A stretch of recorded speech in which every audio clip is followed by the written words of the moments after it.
Chers amis, bonjour. Nous nous retrouvons aujourd'hui avec la paracha de Kitavo.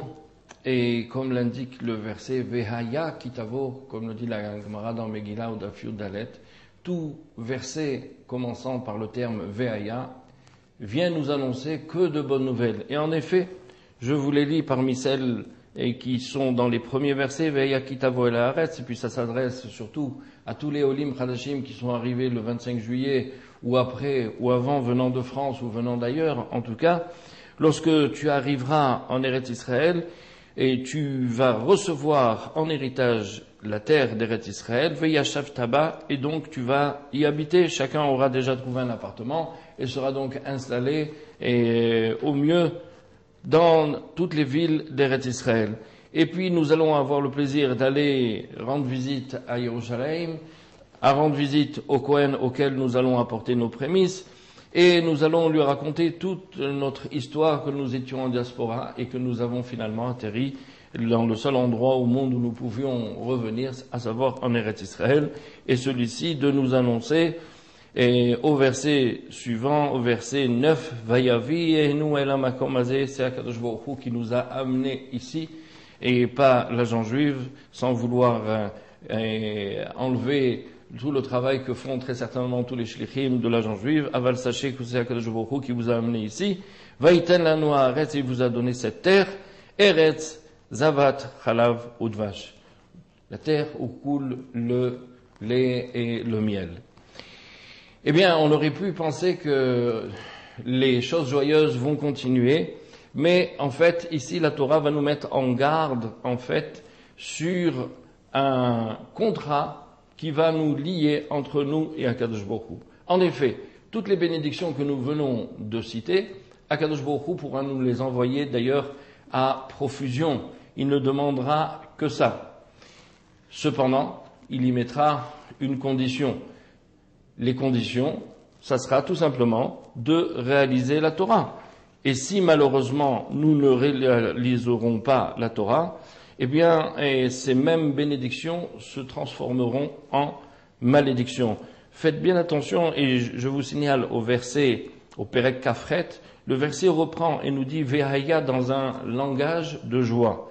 Im shamua tishma bekol Hashem. Si tu entends et tu réalises la parole d'Akadosh Baruch Hu, alors Akadosh Baruch Hu réalisera tout ce qu'il t'a promis. Quelques versets beaucoup plus loin, Akadosh Baruch Hu, qu'est-ce qu'il nous donnera d'ailleurs?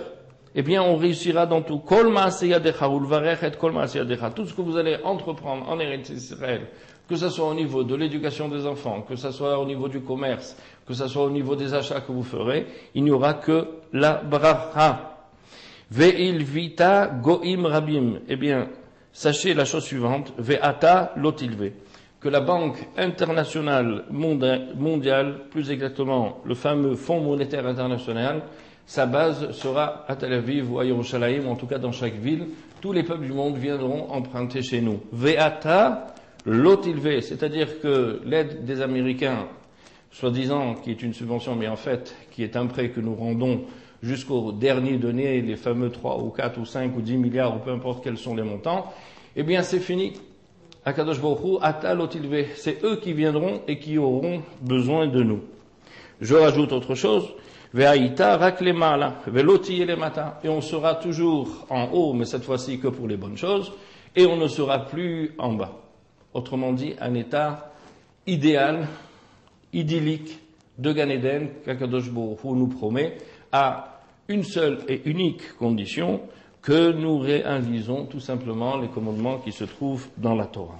Cependant, si nous ne réalisons pas cette même Torah, eh bien, au verset même, Uvaou alecha kol aklalot. Kol aklalot, viendront sur toi toutes les malédictions que nous allons citer, certaines d'entre elles, qui lo shamata bekol Hashem elokecha lishmo mizvotav vechokotav asher tzivar. Parce que tu n'auras tout simplement pas écouté la parole d'Akadosh Baruch Hu, tu ne l'auras point accomplie. De quel malheur nous prévient la Torah? Bien, nous allons prendre dans un ou deux versets celui justement par lequel nous avons commencé. Nous sommes revenus en Israël parce que nous étions en diaspora. Et bien, cette même diaspora nous a été promise au verset Samer Dalet. Vehafitzecha Hashem bechol ha'amim, miktseh haaretz ve'ad ktseh haaretz. Akadosh Baruch Hu nous dispersera au travers du monde entier. Il n'y aura pas pratiquement un pays où le peuple d'Israël n'aura pas marché. Ça sera la première conséquence de notre abandon des commandements de la Torah.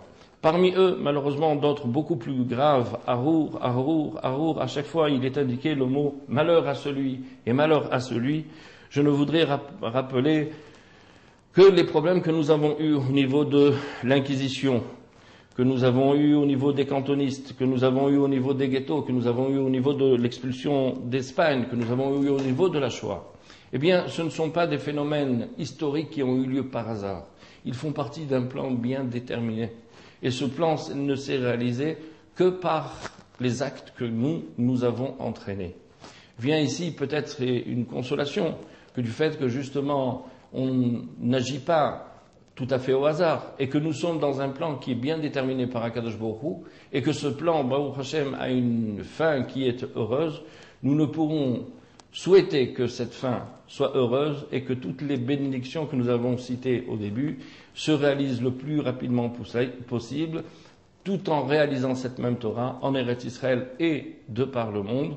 Et alors, à ce moment-là, nous aurons à la fois l'audace, le courage, mais également le droit de pouvoir revendiquer devant Akadosh Baruch Hu, de réaliser, lui, à son tour, la deuxième partie du contrat, à savoir de nous envoyer toutes ces bénédictions, et comme de bien entendu, le Mashiach en premier. À la semaine prochaine.